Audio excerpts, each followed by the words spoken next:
사도행전 1장. 친애하는 데오빌로 가깝게. 이 책 첫 권에서 나는 예수께서 성령으로 말미암아 친히 택하신 사도들에게 작별을 고하시고 하늘로 들려 올라가신 날까지 그분이 행하시고 가르치신 모든 것을 기록했습니다. 예수께서는 죽으신 후에 40일에 걸쳐 여러 다른 상황에서 사도들에게 살아계신 모습으로 나타나셨습니다. 얼굴을 대면한 여러 번의 만남에서 그분은 그들에게 하나님 나라에 관한 일들을 말씀해 주셨습니다. 만나서 함께 식사를 하면서 사도들에게 절대로 예루살렘을 떠나지 말라고 하시며 이렇게 이르셨습니다. 아버지께서 약속하신 것, 곧 너희가 내게서 들은 약속을 기다려야 한다. 요한은 물로 세례를 주었지만 너희는 성령으로 세례를 받을 것이다. 이제 곧 받을 것이다. 마지막으로 함께 있을 때에 사도들이 물었다. 주님, 이스라엘의 나라를 회복하실 때가 지금입니까? 예수께서 그들에게 말씀하셨다. 때는 너희가 알 수 없다. 때를 정하는 것은 아버지의 몫이다. 너희가 받을 것은 성령이다. 성령이 너희에게 오시면 너희는 예루살렘과 온 유대와 사마리아와 세상 끝까지 가서 내 증인이 될 것이다. 이것이 그분의 마지막 말씀이었다. 예수께서는 사도들이 보는 가운데 들려 올라가 구름 속으로 사라지셨다. 그들은 빈 하늘을 바라보며 거기 서 있었다. 그때 갑자기 흰옷을 입은 두 사람이 나타났다. 그들이 말했다. 너희 갈릴리 사람들아, 왜 여기 서서 빈 하늘만 쳐다보고 있느냐? 너희 가운데서 하늘로 들려 올라가신 이 예수는 떠나신 그대로 틀림없이 영광 중에 오실 것이다. 사도들이 올리브산이라는 곳을 떠나 예루살렘으로 돌아갔다. 1km가 채 안 되는 길이었다. 그들은 모임 장소로 사용하던 다락방으로 갔다. 베드로, 요한, 야고보, 안드레, 빌립, 도마, 바돌로메, 마테, 알페오의 아들 야고보, 열심당원 시몬, 야고보의 아들 유다. 이들은 끝까지 이 길을 가기로 뜻을 모으고 온전히 하나가 되어 기도했다. 그 중에는 여자들도 있었다. 예수의 어머니 마리아와 예수의 동생들도 함께 있었다. 그때 베드로가 일행 가운데서 일어나 말했다. 방 안에는 120명쯤 있었다. 친구 여러분, 오래전에 성령께서 다윗을 통해 예수를 체포한 자들의 길잡이가 된 유다에 대해 말씀하셨습니다. 그 성경 말씀은 성취되어야 했고 이제 성취되었습니다. 유다는 우리 가운데 한 사람으로 이 사역의 한 부분을 맡았었습니다. 여러분도 알다시피 그는 뇌물로 받은 악한 돈으로 조그마한 농지를 샀는데 거기서 배가 터지고 창자가 쏟아져 나오는 비참한 최후를 맞았습니다. 이는 예루살렘 사람이면 누구나 아는 일입니다. 사람들은 그곳을 살인의 밭이라고 합니다. 정확히 시편에 기록된 그대로입니다. 그의 농지가 흉흉하게 되어 아무도 거기 살지 못하게 하소서. 또한 나중에 기록된 그대로입니다. 그의 자리를 다른 사람이 대신하게 하소서. 이제 유다를 대신할 사람을 세워야 합니다. 후임자는 예수께서 요한에게 세례를 받으시던 때부터 승천하실 때까지 우리와 함께 있었고 우리와 함께 그분의 부활의 증인으로 지목된 사람들 중에서 나와야 합니다. 그들은 두 사람을 추천했다. 일명 유스도라 하는 요셉 바사바와 마띠아였다. 그들은 기도했다. 오 하나님, 하나님께서는 우리 각 사람을 속속들이 아십니다. 유다가 제 갈 길을 가려고 벌인 이 사역과 지도의 자리를 대신할 사람으로 하나님께서 이 두 사람 중에 누구를 택하셨는지 보여주십시오. 그들은 제비를 뽑았다. 마띠아가 뽑혀서 12사도 중에 들게 되었다. 2장. 오순절이 되었을 때 그들이 다 함께 한 곳에 있었다. 난데없이 맹렬한 기세에 강한 바람 같은 소리가 났으나 그 소리가 어디서 나는지 아무도 알 수 없었다. 그 소리가 온 건물을 가득 채웠다. 그러더니 성령께서 들불처럼 무리 사이로 퍼졌고 그들은 성령께서 시키는 대로 여러 다른 언어로 말하기 시작했다. 마침 그때의 예루살렘에는 많은 유대인들이 머물고 있었다. 그들은 세계 각지에서 모인 경건한 순례자들이었다. 그들이 그 소리를 듣고 서둘러 달려왔다. 그런데 그들은 각자의 모국어로 들려오는 소리를 듣고 크게 놀랐다. 도무지 무슨 일인지 영문을 알 수 없어 그들은 이렇게 되뇌었다. 이들은 다 갈릴리 사람들이 아닌가? 그런데 이들이 하는 말이 우리 각 사람의 모국어로 들리니 이 어찌 된 일인가? 바데 사람, 메데 사람, 엘람 사람, 메소포타미아, 유대, 갑바도기아, 본도와 아시아, 부르기아와 밤빌리아, 이집트, 구레네에 속한 리비아 여러 지역에서 온 방문객들, 로마에서 이주해온 유대인과 개종자들, 크레테 사람과 아라비아 사람들까지. 이들이 우리 언어로 하나님의 능하신 일들을 말하고 있지 않은가? 그들은 머리가 혼란스러워서 갈피를 잡을 수 없었다. 당황해서 도대체 이게 무슨 일이지? 하는 말을 서로 주고받았다. 그런가 하면 이 사람들이 싸구려 술에 취했다고 놀리는 사람들도 있었다. 바로 그때 다른 11사도의 지지를 받은 베드로가 일어나 무척 긴박한 어조로 말했다. 유대인 동포 여러분과 예루살렘을 방문 중인 모든 여러분, 잘 듣고 이 이야기를 바로 아시기 바랍니다. 이 사람들은 여러분 가운데 일부가 생각하는 것처럼 술에 취한 것이 아닙니다. 이제 겨우 아침 9시인데 취할 시간이나 있었겠습니까? 이것은 예언자 요엘이 장차 일어날 것이라고 알려준 일입니다.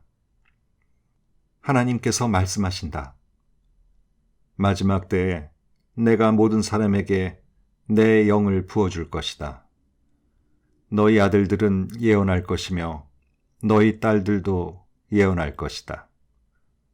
너희 청년들은 환상을 볼 것이며 너희 노인들은 꿈을 꿀 것이다. 그때가 이르면 나를 섬기는 남종과 여종에게 내 영을 부어줄 것이니 그들은 예언할 것이다.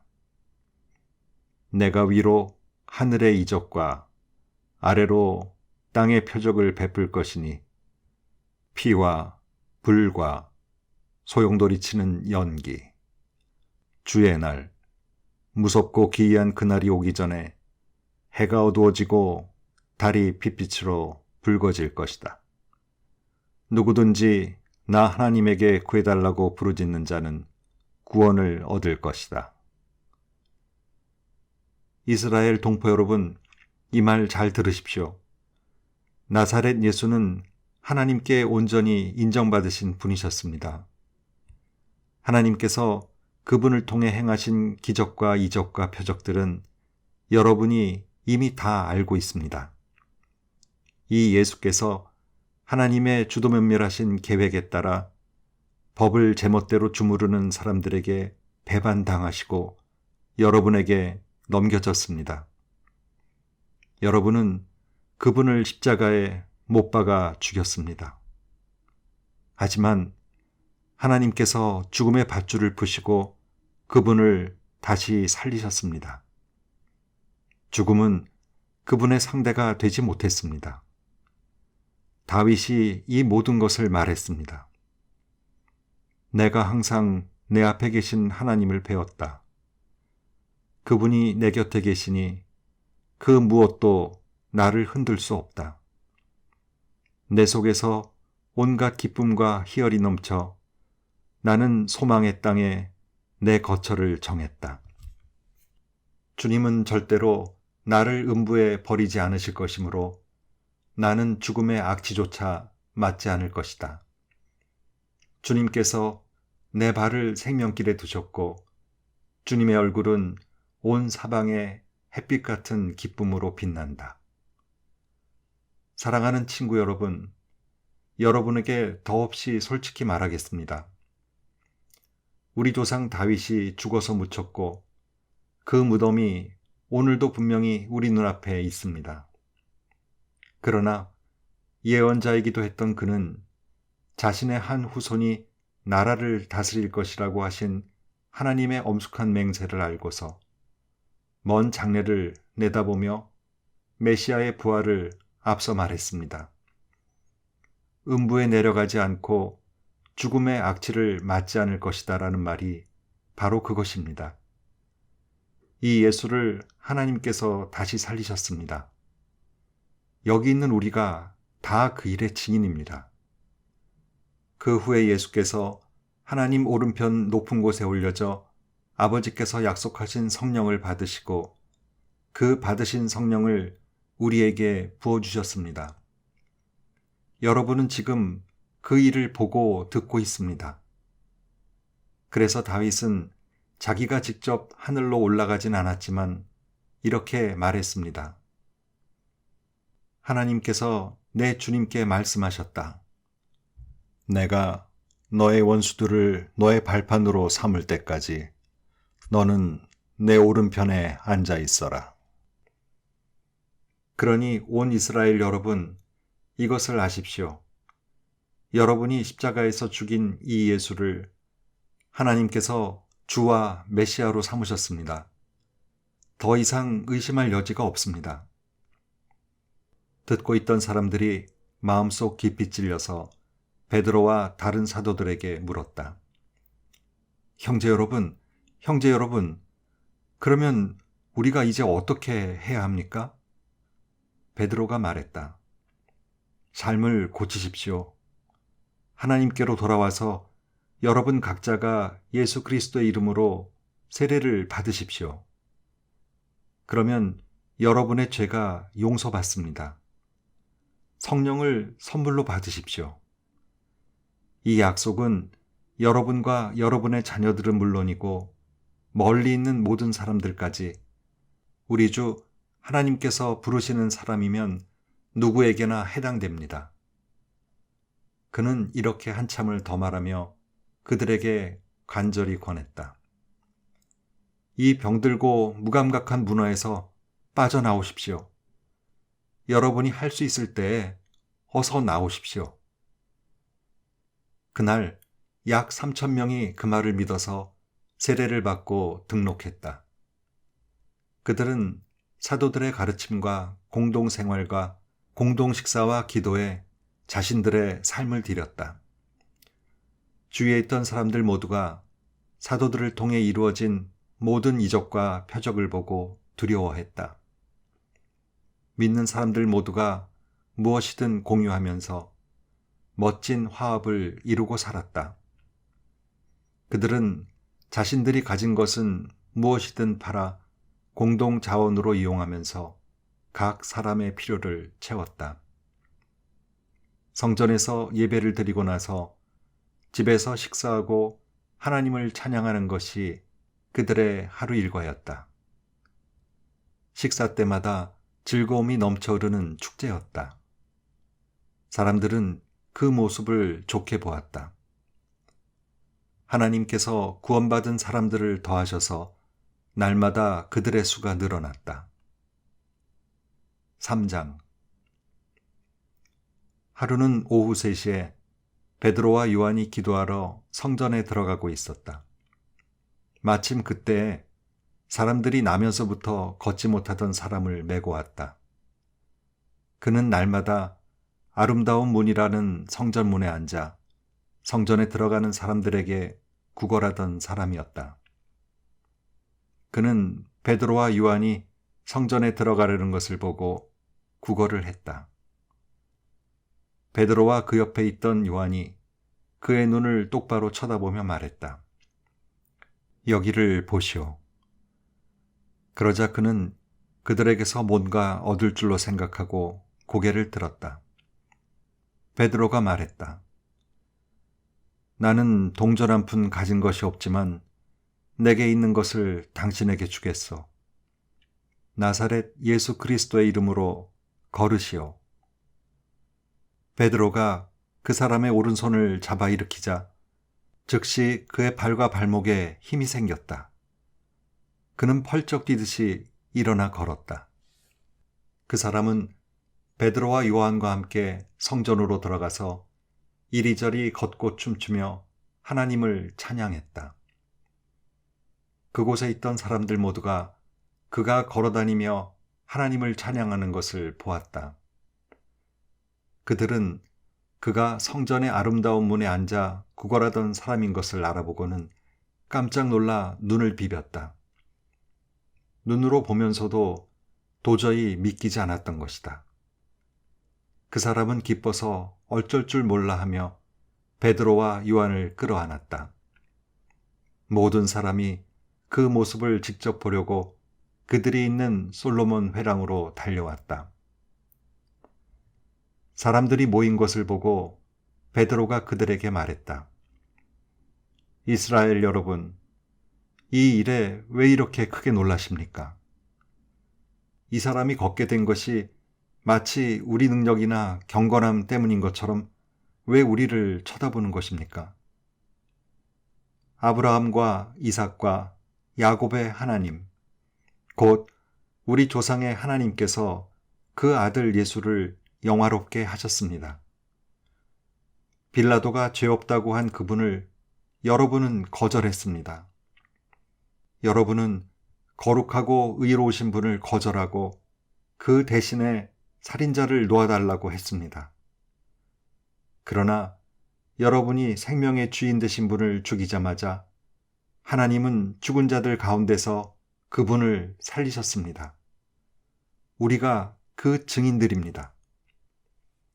예수의 이름을 믿는 믿음이 이 사람을 일으켜 세운 것입니다. 이 사람의 상태는 여러분이 잘 알지 않습니까? 그렇습니다. 바로 믿음, 오직 믿음이 여러분 눈앞에서 이 사람을 완전히 낫게 한 것입니다. 친구 여러분, 예수를 죽일 때 여러분은 자신이 무슨 일을 하는지 몰랐습니다. 여러분의 지도자들도 그러했습니다. 그러나 모든 예언자의 설교를 통해 메시아가 죽임당할 것을 처음부터 말씀하신 하나님께서는 여러분이 무슨 일을 하는지 정확히 아셨고 그 일을 사용해서 그분의 계획을 이루셨습니다. 이제 여러분의 행실을 고칠 때입니다. 하나님께로 돌아서십시오. 그리하면 그분께서 여러분의 죄를 씻어주시고 축복의 소나기를 쏟아부어 여러분을 새롭게 하시며 여러분을 위해 예비하신 메시아 예수를 보내주실 것입니다. 하나님께서 거룩한 옛 예언자들의 설교를 통해 말씀하신 대로 예수는 만물의 질서가 다시 회복될 때까지 하늘에 계셔서 보이지 않을 것입니다. 한 예로 모세는 이렇게 말했습니다. 너희 하나님께서 너희를 위해 너희 동족 가운데서 나와 같은 한 예언자를 일으켜 세우실 것이다. 너희는 그가 하는 말을 다 들어라. 그 예언자의 말을 듣지 않는 사람은 하나도 남김없이 그 백성 가운데서 멸망할 것이다. 사무엘부터 시작해 그 뒤를 이은 예언자들도 모두 같은 이야기를 전했고 이날이 올 것을 힘주어 말했습니다. 여러분은 이 예언자들의 후손이며 또 하나님께서 여러분의 조상과 맺으신 그 언약의 후손입니다. 하나님께서 아브라함에게 주신 언약의 말씀이 무엇입니까? 이 땅의 모든 민족이 너의 후손으로 말미암아 복을 받을 것이다. 그러나 여러분이 맨 먼저입니다. 하나님께서는 여러분 한 사람 한 사람이 그 악한 길에서 돌이키면 여러분에게 복을 주시려고 그 아들을 일으켜 세우시고 여러분에게 보내신 것입니다.